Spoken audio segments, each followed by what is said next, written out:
On Father's Day, my daughter sent me a gift box that was supposed to be a surprise. But my wife looked at it and whispered, "Don't open it." I asked why.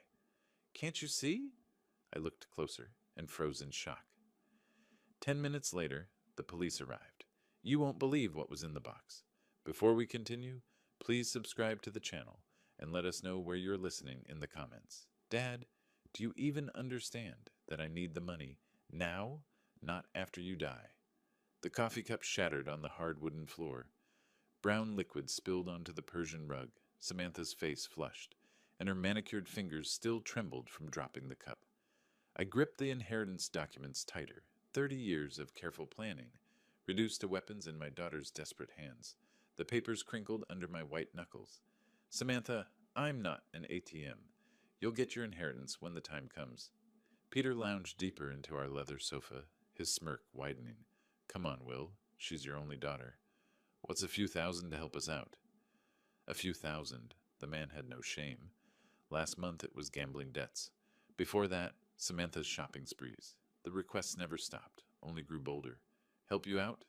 I stood slowly, my 66-year-old joints protesting. I've helped you out for 3 years running. My retirement fund isn't your personal bank. Jessica appeared in the doorway, dish towel twisted in her hands. Please, everyone just calm down. We can talk about this reasonably. Reasonably? Samantha whirled toward her mother. He's sitting on hundreds of thousands while we're drowning in debt. Debt you created, I said quietly. Debt from your choices. The family photo on the mantel faced downward. Had it fallen during Samantha's tantrum, or had someone deliberately turned it? The silver frame reflected the overhead light like a mirror, showing nothing but empty brightness. Peter shifted forward, elbows on his knees. Look, old man, you're not getting any younger. Why not enjoy sharing your wealth while you're alive to see it appreciated? Old man, the disrespect tasted bitter in my mouth. This from someone who'd never held a steady job, who lived off my daughter's credit cards and my occasional generosity, because I worked 43 years for that money. Each word came out harder than the last. 43 years of 12-hour days, missed dinners, canceled vacations. So you could have a comfortable childhood, Samantha. So your mother and I could retire with dignity. Dignity? Samantha laughed harshly. What's dignified about hoarding money while your daughter suffers? Suffers? I looked at her designer handbag, her fresh highlights, her expensive jewelry, Peter's brand new sneakers. Their suffering looked remarkably comfortable. Your suffering is self-inflicted. The words escaped before I could stop them. Every crisis, every emergency, every desperate plea for money. You created them all. The silence stretched tight as piano wire. Jessica stepped fully into the room, her face pale. William, she whispered, maybe we should...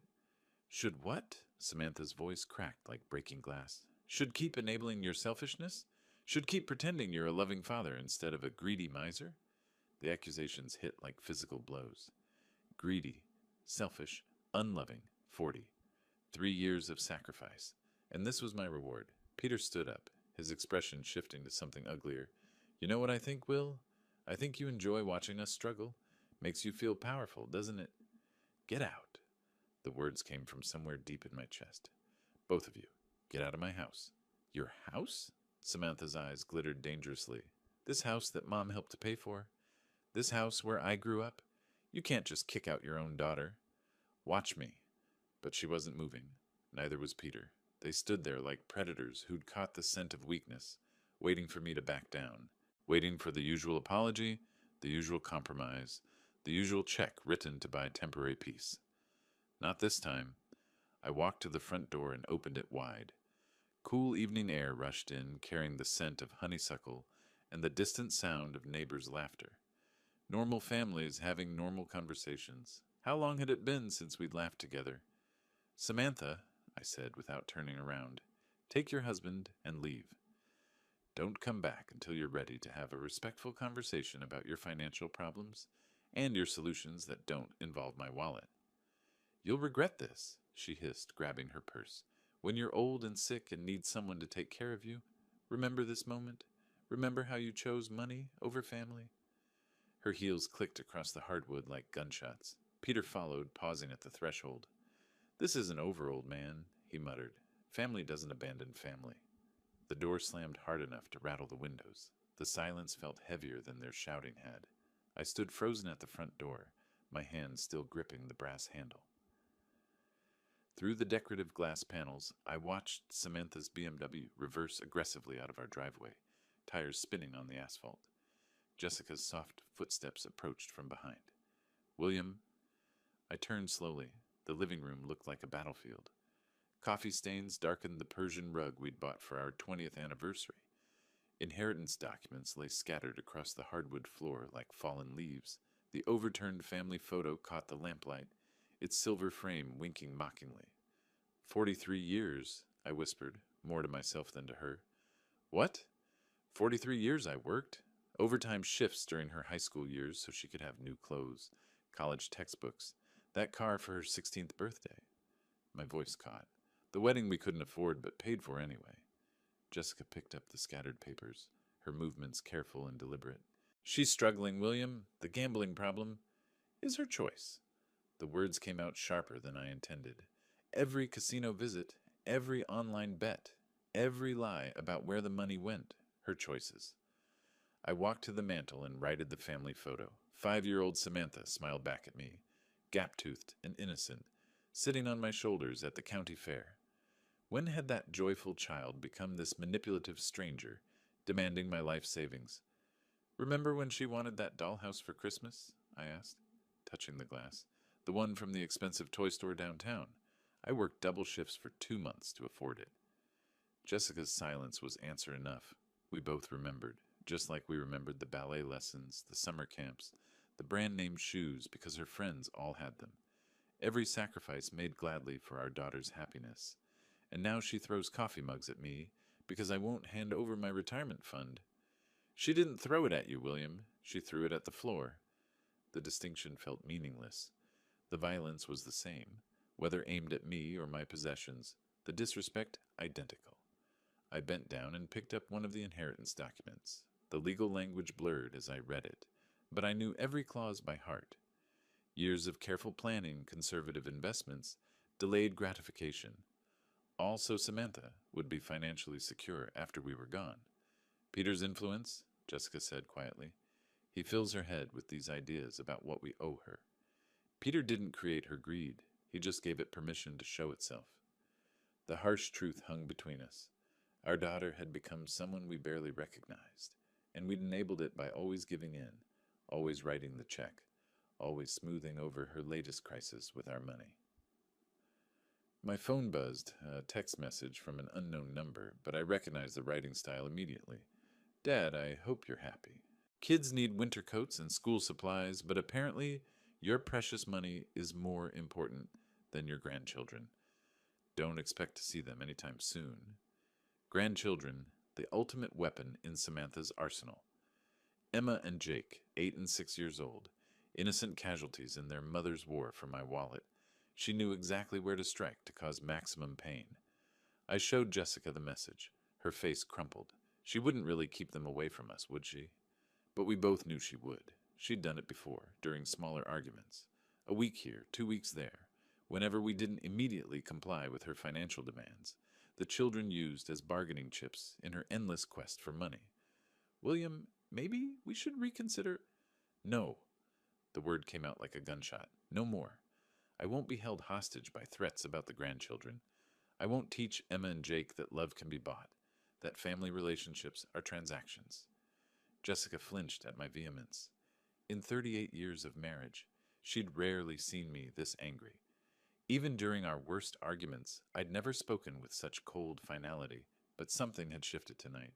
Some fundamental understanding about my daughter, about our relationship, about the future I'd imagined for our family.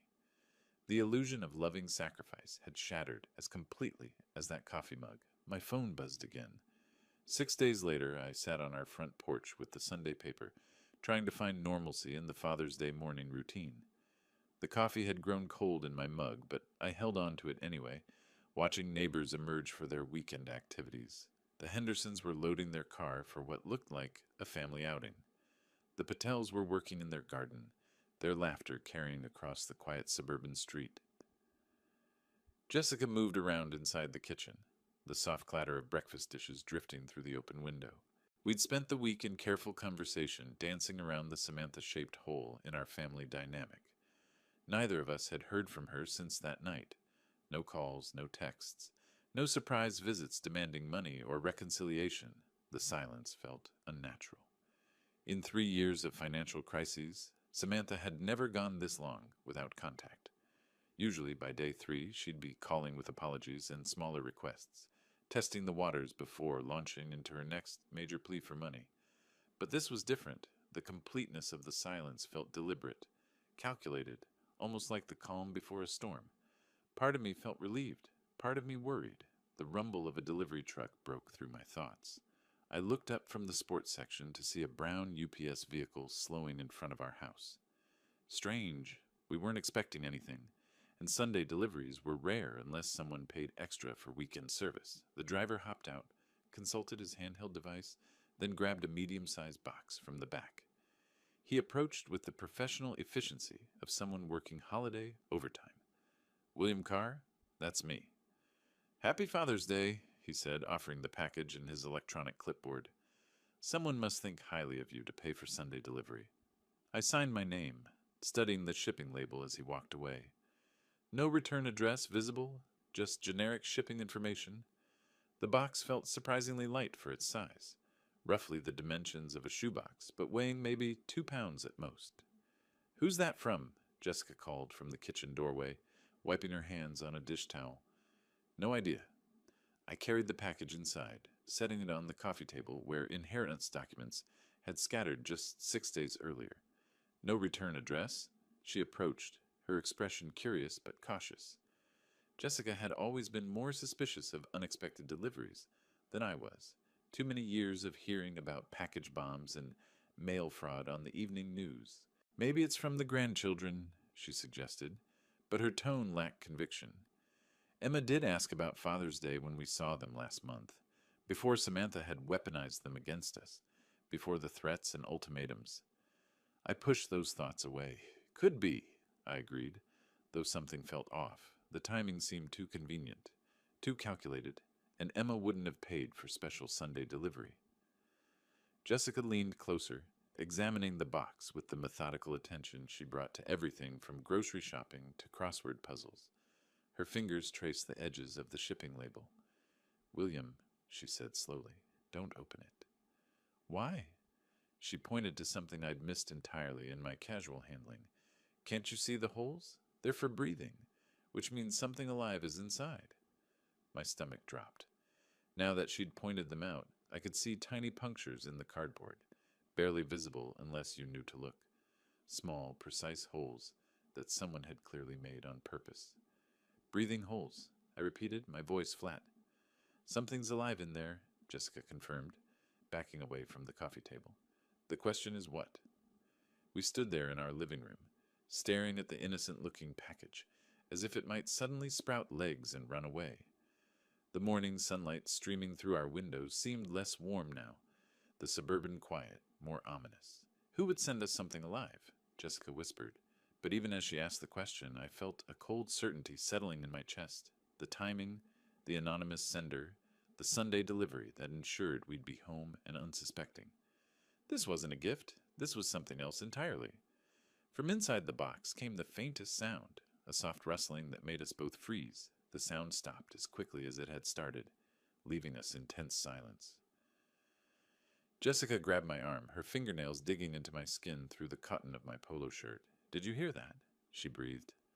I nodded, unable to trust my voice. Whatever was in that box was very much alive, and it was waking up. A soft hissing sound emerged from the cardboard, barely audible but unmistakably real. We both froze, staring at the package as if it might explode at any moment. The sound stopped. Silence stretched between us like a held breath. Then it came again, longer this time. A distinct hiss that sent ice through my veins. Jessica's grip on my arm tightened until her nails bit through the fabric of my shirt. "William," she whispered, her voice barely a breath. "Call someone. Now." My hands shook as I pulled out my phone, muscle memory taking over while my mind struggled to process what we were facing. The numbers felt foreign under my trembling fingers. What's your emergency? 911. We have a suspicious package here with something alive inside. The words tumbled out faster than I intended. It was delivered this morning with no return address, and it's making sounds. Sir, can you describe the sounds you're hearing? I glanced at Jessica, who nodded encouragingly. The hissing had stopped again, but we both knew it would return. Hissing, I said. Like... I couldn't finish the sentence. Like a snake. The thought felt too dangerous to voice aloud. Are there any visible threats or damage to the package? No visible damage, but there are small holes punched in the cardboard. Breathing holes. My voice cracked on the last words. Sir, I am dispatching officers to your location immediately. Please maintain a safe distance from the package, and do not attempt to open it. Can you move to another room? We're about 6 feet away in our living room. Should we leave the house? Stay inside, but keep your distance. Officers should arrive within 10 minutes. Do not touch or move the package under any circumstances. The line went quiet, except for the dispatcher's typing. 10 minutes felt like an eternity when something dangerous was sitting on our coffee table, growing more active with each passing moment. Who could have done this, William? Jessica asked once I'd hung up, the question I'd been dreading. The answer felt obvious, but saying it out loud would make it real, would acknowledge that our daughter had crossed a line I'd never imagined possible.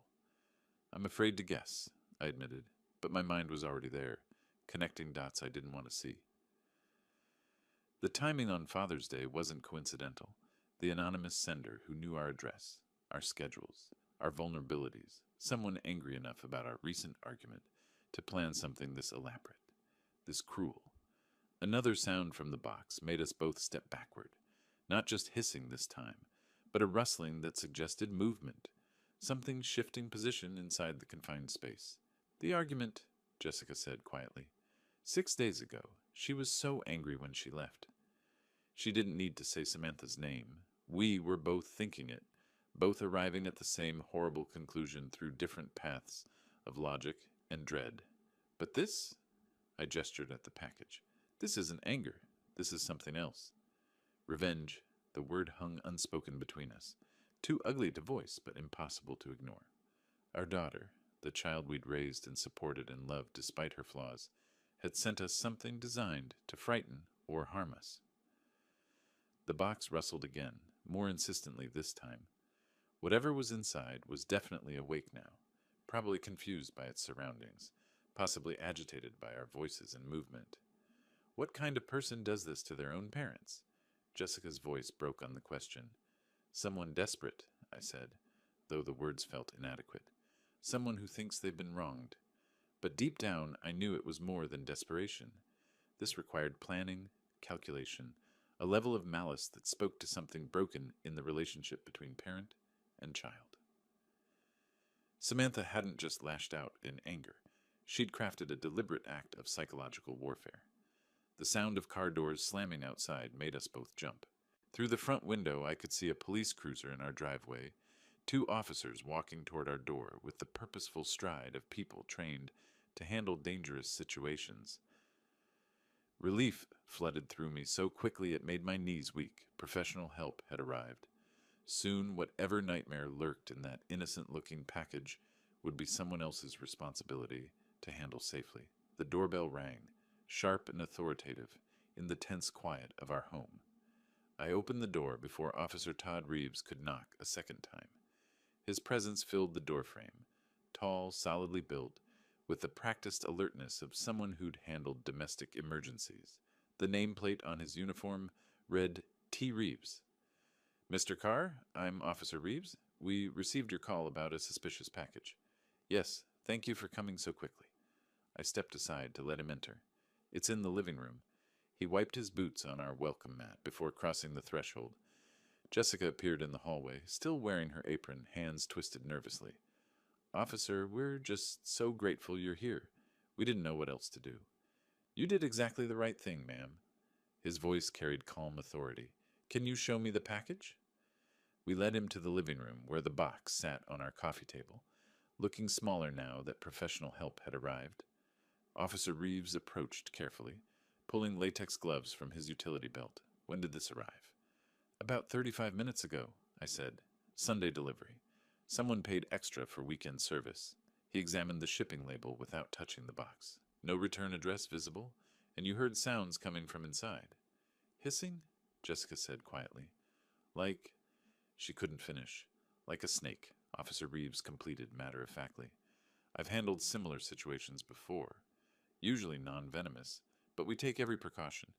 He reached for his radio. I'm calling Animal Control. They have proper equipment for safe removal. Dispatch, this is Unit 47, requesting Animal Control Services at 1247 Maple Street. Suspected snake delivery in residential package. The radio crackled back with confirmation. 20 minutes for Animal Control to respond. Officer Reeves turned back to us, shifting from procedural efficiency to investigative curiosity. Do you have any idea who might have sent this? The question I'd been dreading. I felt Jessica's eyes on me, waiting to see how I'd respond. I don't know, I said carefully.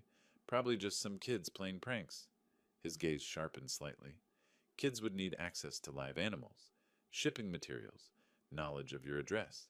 This required planning and resources. My mouth went dry. He was right. Someone with means and motive had deliberately sent us a snake on Father's Day. Have you had any recent conflicts? Family disagreements? Family disagreements. The phrase hung in the air like an accusation. Jessica tensed beside me, both of us walking the tightrope between honesty and loyalty. Nothing that would lead to... This, I managed. Officer Reeves studied my face, noting the hesitation, but he didn't push. Instead, he pulled out a small notebook. Any unusual charges on your credit cards recently? Pet stores, exotic animal suppliers? The question hit me like a physical blow. Pet stores. The memory crashed over me with terrible clarity. That charge I'd noticed on last month's statement. Samantha used my credit card for emergencies. Reptile Palace, 127 of 50. I'd assumed it was something for the grandchildren. Not a snake. Never a snake. Mr. Carr, are you all right? I forced my expression back to neutral, though my heart hammered against my ribs. I'm fine. Just processing all this. But I wasn't fine. The puzzle pieces were falling into place with horrifying clarity. The timing, the knowledge of our routines, the access to my credit card, the deliberate cruelty of choosing Father's Day. My daughter had sent me a snake. Will you be filing a formal report? Officer Reeves asked. We can investigate the package origin, pursue charges if we identify the sender. I looked at Jessica, saw the same conflict behind her eyes. Part of me wanted justice, but the larger part, the part that had spent 34 years protecting Samantha, despite her flaws, couldn't turn her over to police. No, I said quietly. I don't want to make a mountain out of a molehill. If it's just a prank, filing charges seems excessive. Officer Reeves made a note, though his expression suggested he'd heard this response before. Family loyalty trumping justice, even when family members cross dangerous lines. Another vehicle pulled into our driveway. Through the window, I could see a white van with Animal Control Services painted on the side.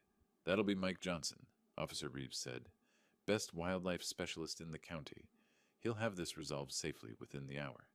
But as I watched the animal control officer grab his equipment, I knew the real situation was just beginning.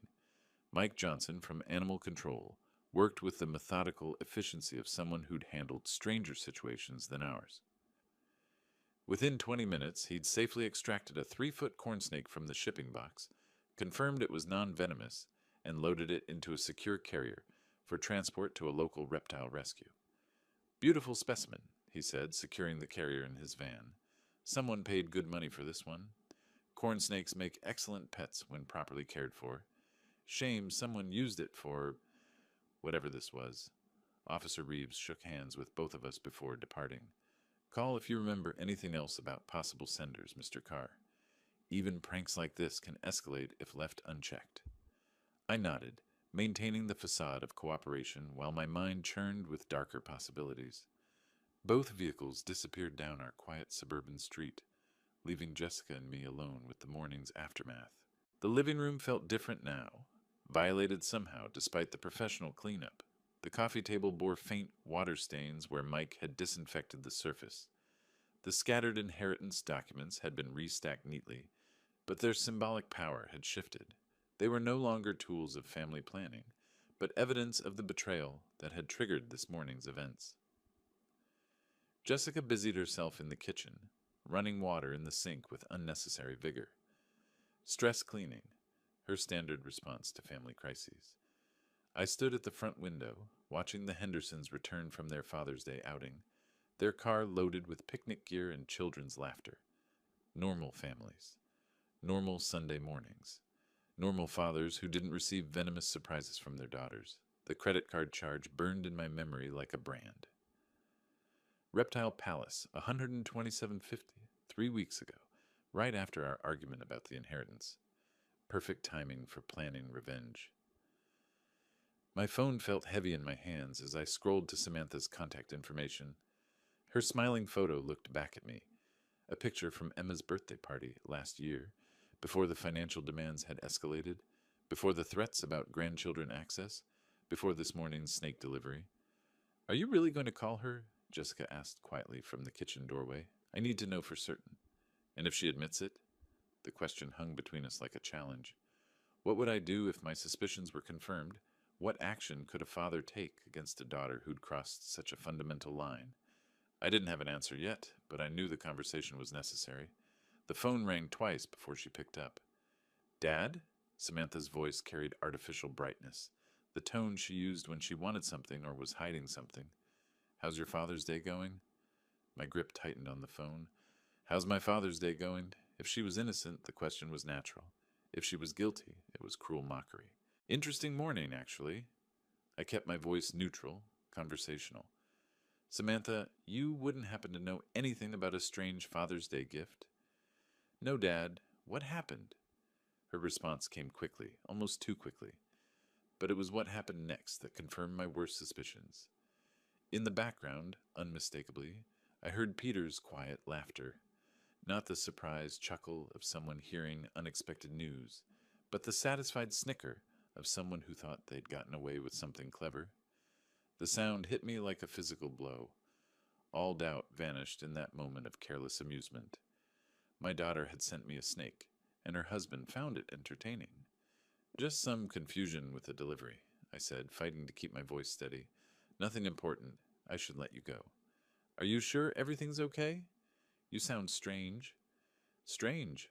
I was discovering that my only daughter had tried to terrorize me with a live reptile, and she thought I sounded strange. "Everything's fine, Samantha. Enjoy your Sunday."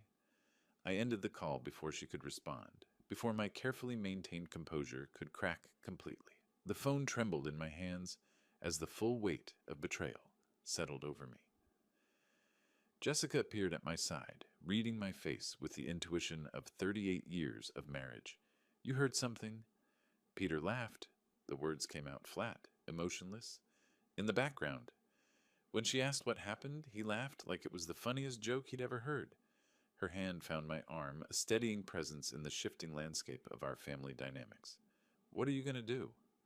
I looked down at the phone, then toward my home office, where the computer held access to bank accounts, credit cards, and all the financial tools that had kept Samantha afloat for 3 years running. "I'm going to teach my daughter about consequences." 7 o'clock found me sitting in my home office, door closed, computer humming quietly in the evening stillness.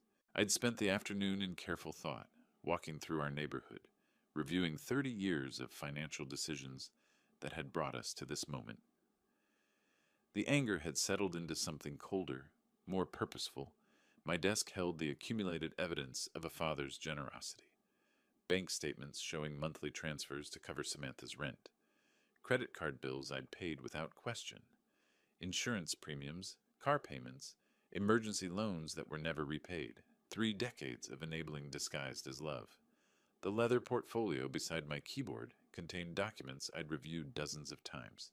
Copies of checks written for her wedding, receipts from the car I'd sold to pay her gambling debts, bank transfers labeled emergency assistance that had become monthly obligations.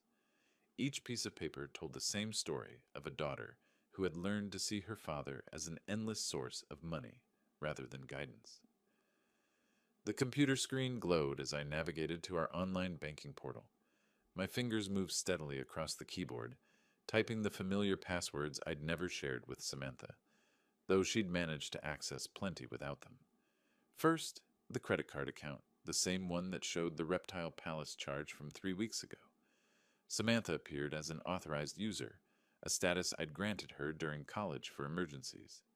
20-year-old emergencies that had multiplied into a permanent lifestyle. I clicked on Manage Users. The system prompted me with security questions, my mother's maiden name, the street where I grew up, simple answers that unlocked access to tools I should have used years ago. Remove authorized user? The screen asked in neutral blue text. My cursor hovered over Confirm for perhaps 10 seconds. Not from hesitation, but from the profound shift I felt occurring within myself. 30 years I've funded your irresponsibility. Enough, I clicked. User access revoked. Changes will take effect within 1 business hour. Next came the PIN changes. Samantha had somehow learned the numbers, probably watching over my shoulder during one of our many financial rescue missions. I selected new digits, the year Jessica and I were married, numbers that meant something to our relationship, but nothing to our daughter's schemes. The automated payments required more attention. Monthly transfers to her checking account, the recurring payment for her car insurance, a subscription service for her gym membership that she'd convinced me was essential for her mental health. Each cancellation required confirmation, a digital paper trail of my decision to stop being her private bank. My hands remained steady throughout the process. No trembling, no hesitation. This wasn't cruelty. It was overdue accountability. I remembered the conversation last month when she'd called, sobbing about the gambling debts, how she'd promised this was the last time, the final crisis I'd need to solve. I'd believed her, transferred another $5,000, and told Jessica we were helping our daughter learn responsibility. Instead, I'd been teaching her that consequences were optional. The final screen showed a summary of changes. Credit access removed, automatic payments canceled, PIN codes updated, the work of 30 years of enabling undone in 30 minutes of methodical clicking. Save changes? Outside my office window, the suburban evening continued its peaceful rhythm. The Hendersons were grilling dinner in their backyard. Mrs. Patterson walked her small dog past our mailbox. Normal families living normal lives, probably not dealing with adult children who sent live snakes as Father's Day gifts. I clicked Save. The confirmation appeared instantly. Account changes processed. Updated information will be available immediately. Leaning back in my leather desk chair, I felt something I hadn't experienced in years when it came to Samantha. Control. Not the desperate, reactive scrambling to fix her latest crisis, but the calm authority of a parent who'd finally remembered that love sometimes requires saying no. Tomorrow morning, she would discover that her financial safety net had been removed. Her credit card would be declined. Her automatic payments would bounce. Her assumed access to my resources would simply end. For the first time in decades, the consequences of her choices would be entirely her own responsibility. The phone on my desk remained silent, but I knew that wouldn't last long. Morning arrived with unusual peace. I sat at our kitchen table with coffee and the newspaper, watching sunlight filter through Jessica's herb garden on the windowsill.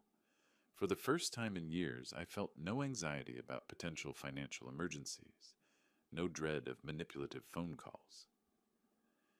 Jessica moved quietly around the kitchen, refilling my coffee cup with the comfortable efficiency of 38 years of shared mornings. She'd asked no questions about my evening in the office, but her slight smile suggested she understood perfectly what I'd accomplished. The phone rang at 8:15. Samantha's name appeared on the caller ID, exactly as expected. I let it ring twice more before answering, using those extra seconds to center myself. "Good morning, Samantha." "Dad, what have you done? My card isn't working." Her voice hit me like a physical assault, shrill with panic. "I tried to buy groceries and it was declined. The automatic payment for my car insurance bounced. What is happening?" I took a sip of coffee before responding. "Samantha, I know you sent me that Father's Day gift." The silence stretched for several heartbeats. When she spoke again, her voice had shifted from panic to defensive fury. "You've lost your mind. How could you set me up like this?" Set her up. Not, "What are you talking about?" or "What Father's Day gift?" The woman who had sent me a snake was now accusing me of setting traps. Her reaction told me everything I needed to know. I didn't do anything, I said calmly. I simply stopped paying for your irresponsibility. This is insane. You can't just cut me off without warning. I have bills, obligations, responsibilities. Responsibilities. I let the word hang between us, like the responsibility to treat your parents with basic respect, like the responsibility to handle your own finances instead of depending on mine. Jessica had stopped her morning routine to watch my face, reading my expressions for signs of stress, but I felt remarkably calm, almost detached from Samantha's hysteria. Dad, please, you don't understand. Peter and I are struggling right now. The apartment rent is due, and my car payment, your car payment that I've been making for 2 years, your apartment rent that comes out of my account every month. Perhaps it's time you understood what actual financial responsibility looks like. Fine. You want to play games? Her voice rose to a pitch that would have concerned me yesterday. Don't expect to see your grandchildren anytime soon. Emma and Jake won't even remember you by the time. Samantha. I cut her off with quiet firmness. Those threats stopped working yesterday morning. The phone went silent except for her rapid breathing. I could almost hear her recalibrating, searching for the manipulation tactic that had always worked before. I can't believe you're doing this to me, she whispered, switching to the victim voice that had opened my wallet countless times. I'm your daughter. I'm struggling, and instead of helping me, you're punishing me for something I didn't even do. Something she didn't even do. Still no direct denial, no confusion about what gift I'd referenced. Just the blanket deflection of someone who knew exactly what she'd done and was angry about facing consequences. Your struggle is not my responsibility, I said. Your choices created your situation. Your choices sent that package. Your choices will determine what happens next. You're being ridiculous. One little prank and you completely lose your mind. One little prank, there it was. Not quite a confession, but close enough to confirm what her panicked overreaction had already revealed. She'd sent me a live snake as a little prank, and now expected me to continue funding her lifestyle. A prank involving a dangerous animal isn't little, Samantha. And a father cutting off financial support after 30 years of enabling isn't losing his mind. It's finally finding it. Her voice turned arctic. This isn't over, old man. You think you can control me by controlling money? We'll see about that. The line went dead. I set the phone down gently and looked at Jessica, who had watched the entire conversation with growing admiration. The morning sunlight still streamed through her herbs. The coffee still tasted perfect. She's coming here, Jessica said quietly. I nodded. Probably with Peter. They'll want to continue this conversation in person. Are you ready for that? I thought about the question seriously. Was I ready for my daughter to arrive at our home with her unemployed husband, demanding access to money she'd never earned, threatening grandchildren she'd already weaponized? Yes, I said. I think I am. The sound of a car engine roaring into our driveway shattered the morning calm. Tires squealed against asphalt as the vehicle stopped abruptly, followed by the sharp slam of two car doors. Jessica and I exchanged a glance. We both knew who had arrived. Heavy footsteps marched across our front walkway with determined rhythm. The doorbell rang once, sharp and demanding, then immediately again when no one answered fast enough. I stood slowly, feeling remarkably calm despite the approaching storm. Stay here, I told Jessica quietly. No. Her voice carried unexpected strength. We're in this together. The doorbell gave way to aggressive knocking. I walked to the front entrance and opened it to find Samantha and Peter standing on our porch like a two-person army ready for battle. Samantha's face was flushed red with anger, her hair disheveled as if she'd dressed hastily and driven here in fury. Peter loomed behind her, his expression dark with malice I'd never seen directed at me before. Dad, Samantha's voice vibrated with barely controlled rage. We need to talk. We already talked this morning. I remained in the doorway, not inviting them inside.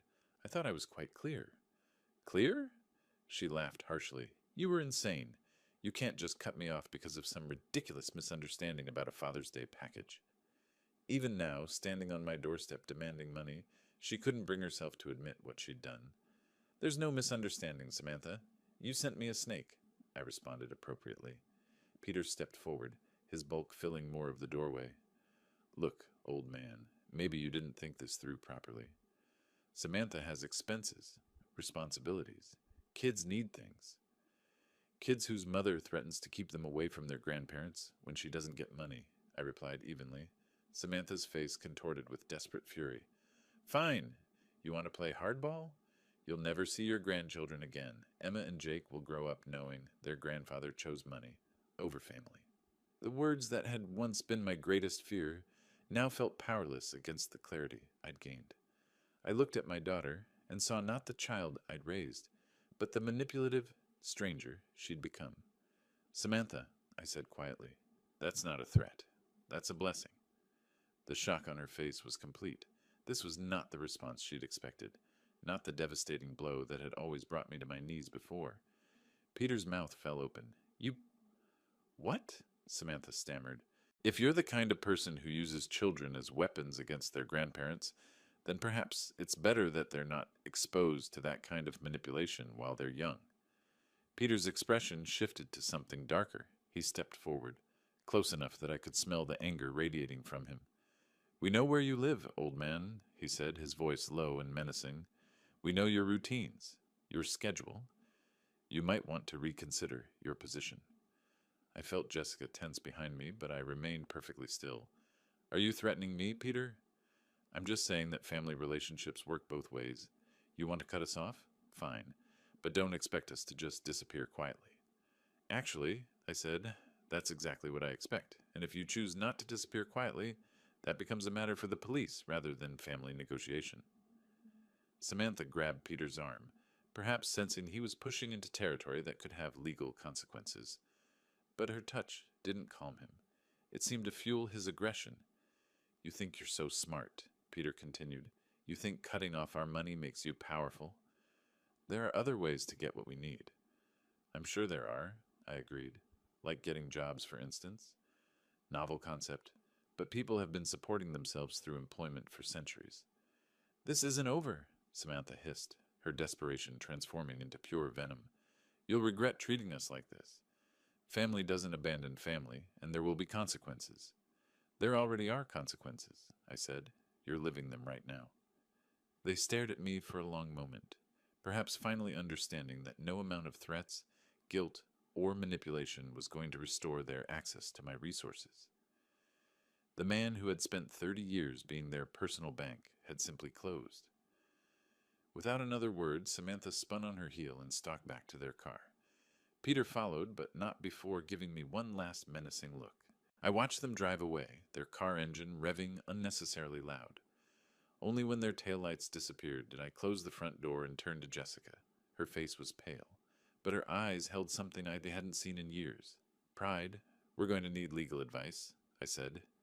Evening brought the quiet normalcy that had become precious in our house. Jessica and I sat at our kitchen table after dinner, the domestic routine providing comfort after the morning's chaos. She sipped chamomile tea while I nursed my second cup of coffee, both of us processing the day's events. The kitchen had always been our sanctuary for serious conversations. It was here we'd discussed buying the house, planned for retirement, talked through concerns about Samantha's early struggles with money. Now it served as the place where we contemplated the complete breakdown of our family relationship. I keep thinking about when she was 8, Jessica said quietly. Remember the Mother's Day breakfast she made? Burned toast and orange juice with too much pulp, but she was so proud. I did remember Samantha in her pink pajamas, standing on a kitchen stool to reach the counter, determined to surprise us with breakfast in bed. The memory felt like it belonged to someone else's family now. She used to draw us pictures, I said, stick figures of our family holding hands. I kept them in my office desk drawer for years. I still have some in that memory box upstairs. Jessica's voice carried maternal grief. William, she's still our daughter, despite everything that's happened today. The words I'd been expecting all day. Jessica's instinct to heal, to find middle ground, to somehow restore what had been broken. It was one of the qualities I'd fallen in love with, this unwavering belief that families could overcome anything. Jess, I said gently, she crossed a line. I have one more step to take. Her teacup paused halfway to her lips. What kind of step?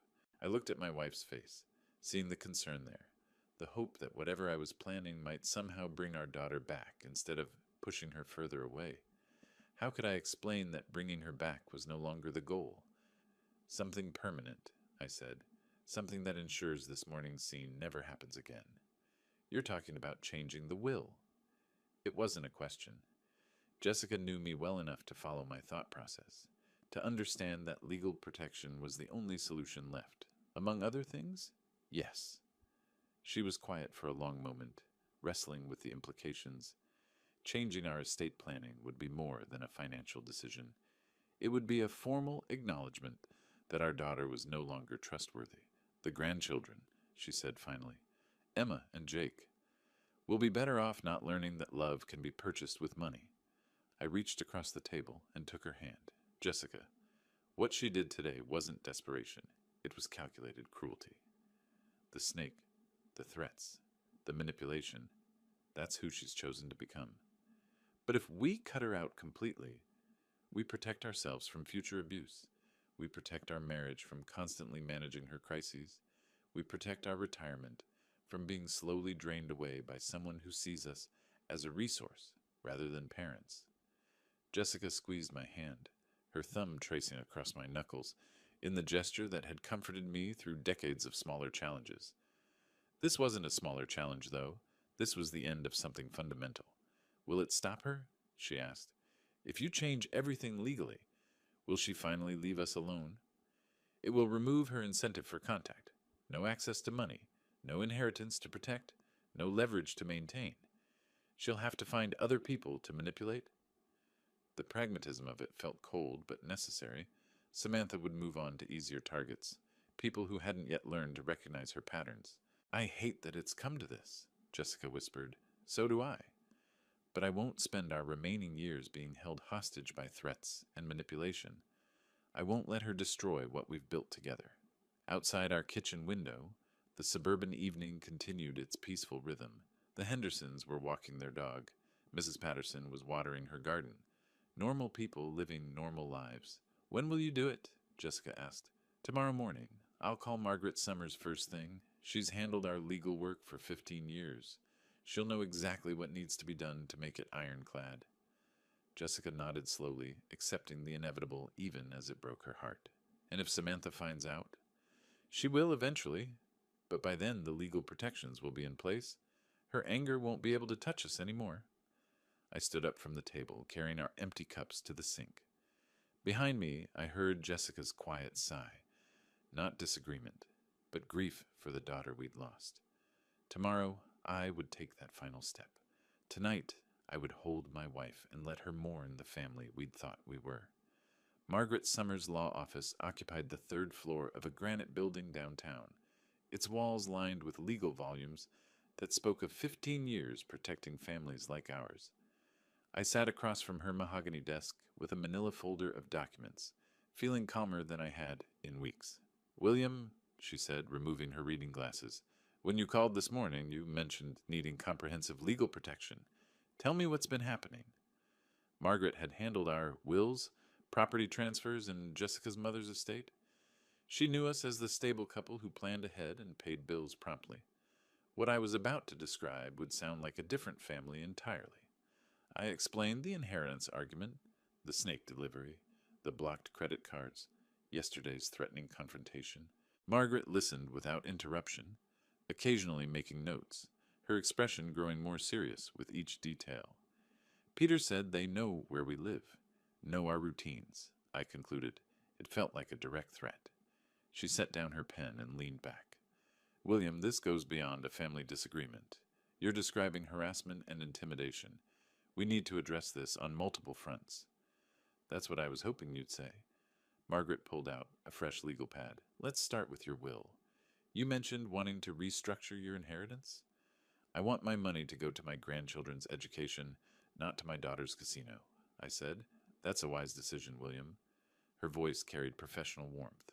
We can create an educational trust fund that provides for Emma and Jake's schooling, college expenses, and legitimate educational needs, while preventing any access by their parents. She outlined the framework. An independent trustee would manage the funds, releasing money only for documented educational expenses. Samantha and Peter would have no access, no control, No ability to manipulate the children's inheritance. What about Jessica? I asked. Fully protected, of course. The house, your retirement accounts, her security, nothing changes there. This only affects what would have gone to Samantha.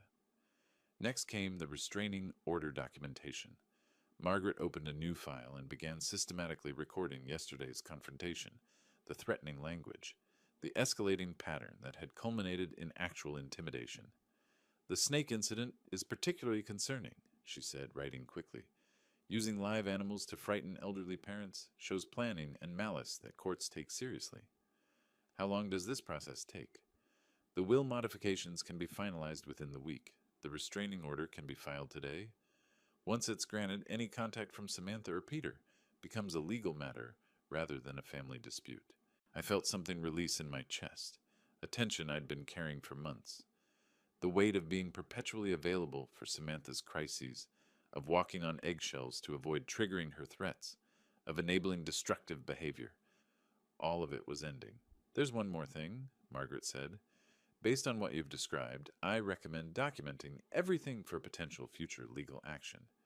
Keep records of any attempts to contact you, any violations, any attempts to involve the grandchildren. You think it will get worse before it gets better? People who use manipulation and threats don't usually accept boundaries gracefully. When Samantha discovers she's been cut out of your will and served with a restraining order, her reaction may be significant. But that no longer frightened me. With legal protections in place, her anger would be directed at a system designed to handle such behavior, not at two elderly parents trying to enjoy their retirement. Margaret's assistant brought in the prepared documents. As I signed my name to each page, I felt the satisfying finality of decisions made and implemented. 30 years of financial enabling was officially ending. Our home would be legally protected from harassment. The restraining order should be approved by end of business today, Margaret said. Court officers will serve both Samantha and Peter by tomorrow morning. After that, any contact with you or Jessica becomes a criminal matter. I stood to leave, shaking hands with the woman who had just helped me reclaim control of my own life. Outside her office windows, the city continued its normal rhythm. "William," Margaret called as I reached her door, "you've made the right choices. Your family's safety and security come first." I nodded, tucking the folder under my arm. Tomorrow morning, Samantha would discover that manipulation was no longer an option. Tonight, Jessica and I would sleep peacefully, knowing the law was finally on our side. 2 days passed in the most peaceful quiet I'd experienced in years. Jessica and I fell back into the comfortable routines that had been constantly interrupted by Samantha's crises. Morning coffee without dreading phone calls, afternoon walks without checking for missed messages, evening dinners without discussing the latest financial emergency. On Thursday afternoon, Margaret called to confirm what I'd been anticipating. "William, the documents were delivered at 2:15 today. Both Samantha and Peter have been served with the restraining order, and they've received copies of the will modifications. It's done." I thanked her and hung up, then sat quietly in my chair for several minutes. Outside our window, Mrs. Patterson was planting spring flowers in her garden. The Hendersons' children were riding bicycles on the sidewalk. Normal suburban life continuing its peaceful rhythm. "The papers were delivered?" Jessica asked from the kitchen doorway. "This afternoon," I confirmed. "It's finished." She came and sat beside me, taking my hand in hers. We didn't need to discuss what Samantha's reaction might be, or whether she would try to find ways around the legal barriers Margaret had erected. The law was clear, the protections were comprehensive, and for the first time in 30 years, we were truly free from her manipulation. I thought about the daughter I'd raised, the little girl who'd drawn stick figure families and made breakfast in bed on special occasions. That child had grown into someone who sent live snakes to her father and threatened to weaponize his grandchildren against him. The transformation had been gradual enough that I'd spent decades making excuses for increasingly unacceptable behavior. But the woman who'd stood on my doorstep demanding money and making threats wasn't someone I needed to enable any longer. The legal documents had created the boundaries that love alone could never establish. They got what they wanted. I'm no longer in their lives. The irony wasn't lost on me. Samantha had spent years threatening to cut off my access to Emma and Jake whenever I didn't comply with her financial demands. Now, through her own escalating behavior, she'd ensured that separation permanently, while simultaneously losing any claim to the inheritance she'd been so desperate to control. Emma and Jake would be provided for through their educational trust fund, managed by professionals who couldn't be manipulated or threatened. Their college expenses, tutoring, books, legitimate educational needs, all secured without giving their parents access to resources they'd proven incapable of managing responsibly. Jessica squeezed my hand. Do you think she understands what she's lost? She will, I said. The restraining order means any attempt to contact us becomes a criminal matter. The will changes mean there's no inheritance to fight for, no financial incentive to maintain even hostile contact. She'll have to find other people to manipulate. And if she violates the restraining order, then it becomes the police department's problem, not ours. For 30 years, I'd been Samantha's safety net, catching her every fall while she learned nothing from the experience. I'd sold my classic car to pay her gambling debts. I'd covered her rent when she claimed unexpected emergencies. I'd written check after check, always believing that this time would be different. This crisis would be the last one. The snake had been her final communication with me. Everything she wanted to say about our relationship had been contained in that box. Dangerous, venomous, designed to frighten and intimidate. But instead of driving me back into compliance, it had driven me to Margaret's office and the legal protections I should have sought years earlier. As the sun set through our kitchen window, Jessica and I prepared dinner together with the easy cooperation of a couple who no longer carried the weight of constant family drama. No phone calls interrupted our conversation. No emergency texts demanded immediate financial rescue. No threats hung over our heads about access to grandchildren. The quiet felt profound, like the silence after a long, exhausting storm has finally passed. Tomorrow we would wake up in a house legally protected from harassment. Our retirement savings would remain intact, earning interest for our own security, rather than being slowly drained by someone else's poor choices.